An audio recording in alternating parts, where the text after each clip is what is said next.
স্পেনের খ্রিস্টানদের হাতে 636 হিজরিতে বাগদাদ পতনের 20 বছর পূর্বে যখন স্পেন পতন ঘটে, তখন খ্রিস্টানরা কর্ডোবার সম্পূর্ণ পাঠাগার জ্বালিয়ে দেয়। কাম্বিস নামক এক হতভাগা এই কাজটি সম্পন্ন করেছিল। এই খ্রিস্টান ক্রুসেডাররা গ্রানাডার লাইব্রেরিও ধ্বংস করে দিয়েছিল।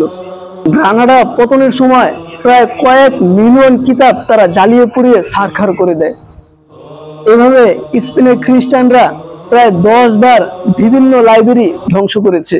এই খ্রিস্টানরা গাজা, কুদস এবং আসকালানের অনেক পাঠাগার ধ্বংস করেছিল।